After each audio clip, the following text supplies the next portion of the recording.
disclaimer under Section 107 of the Copyright Act 1976. Allowance is made for fair use for purposes such as criticism, comment, news reporting, scholarship, and research. Fair use is a use permitted by copyright statute that might otherwise be infringing.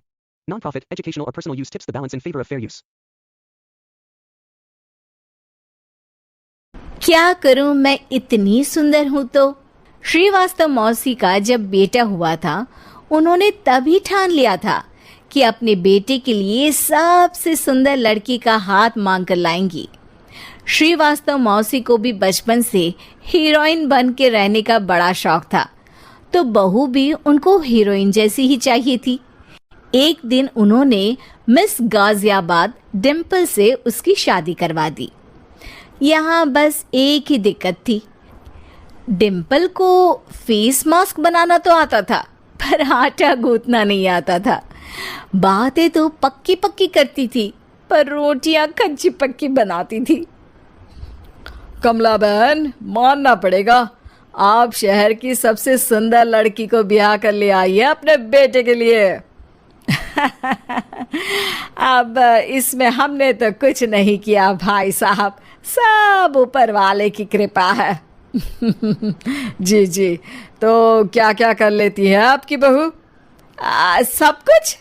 जाओ बेटा डिम्पल, शर्मा जी के लिए थोड़ा नाश्ता पानी बना लाओ। डिम्पल नजदीक जाकर श्रीवास्तव मौसी के कान में फुसफुसाती है। मम्मी जी, नाश्ता बनाना तो नहीं आता, सिर्फ पानी ले आओ।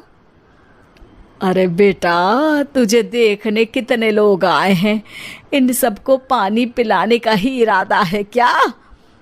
सुंदर हूँ इसलिए देखने आए हैं। क्या करूँ, मैं इतनी सुंदर हूँ तो आप ही बताओ ना, क्या करूँ मैं? अरे बेटा, कुछ मत कर, खाना बनाना सीख ले बस। श्रीवास्तव मौसी के लिस्ट में सुंदरता सबसे ऊपर आती थी और उन्हें उसी का फल मिला। उनके बेटे अशोक ने एक दिन माँ से शिकायत की। माँ, कैसी बहू ढूंढ कर लाई हो? मैं शाम को थक हार कर घर लौटता हूँ तो मुझे कहती है, आज पेडिक्योर करना है, करवा दोगे? अरे जबकि दिन भर काम करके पाँव मेरे थके थे। अरे बेटा, ठीक है ना, धीरे धीरे सीख जाएगी। अरे क्या सीख जाएगी माँ, उससे कुछ भी नहीं आता।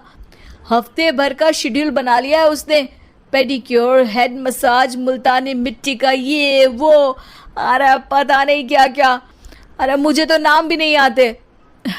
देख बेटा, खाना बनाना, सब्जी काटना, ये सब सीखा जा सकता है, पर सुंदरता नहीं सीखी जा सकती। इतनी सुंदर बहू मिली है, फिर भी तू खुश नहीं है, कैसा बेटा है तू? श्रीवास्तव मौसी का मानना था कि समय रहते बहू सब सीख जाएगी, पर मिस गाजियाबाद से शादी कराने के बाद घर का जो नाम हुआ है वो जरूरी है। अरे सबकी बहू खाना बना लेती है, हमारे घर में तो काम वाली दीदी भी है, पर हमारे घर में जितनी सुंदर बहू है ना, उतनी किसी के घर में नहीं। ऐसा श्रीवास्तव मौसी सबको कहती रहती।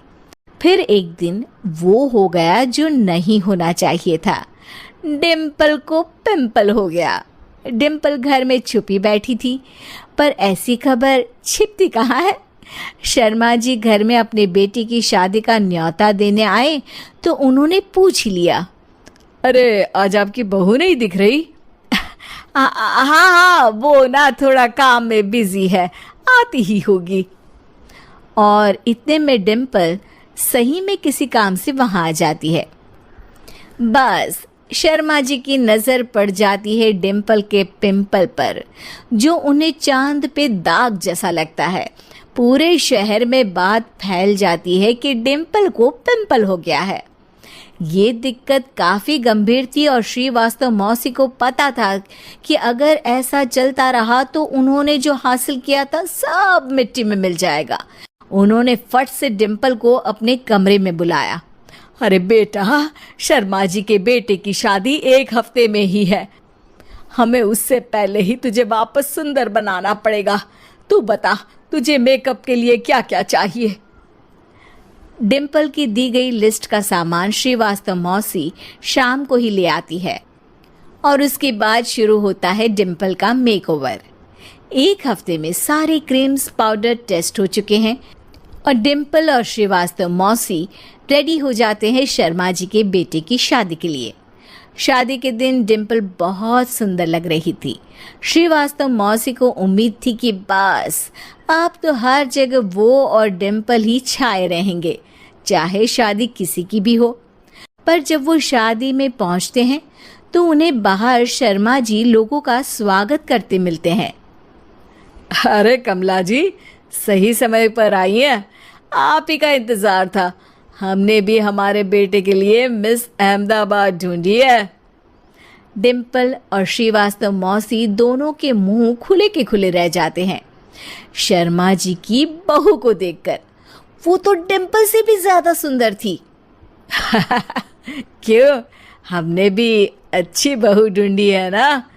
हाँ शर्मा जी, बाकी आजकल के ज़माने में सुंदरता से क्या होता है भाई। देखो, बूढ़े तो सब होते हैं। मैं तो मानती हूँ कि बस रोटियां गोल बना दे, इससे ज़्यादा क्या चाहिए।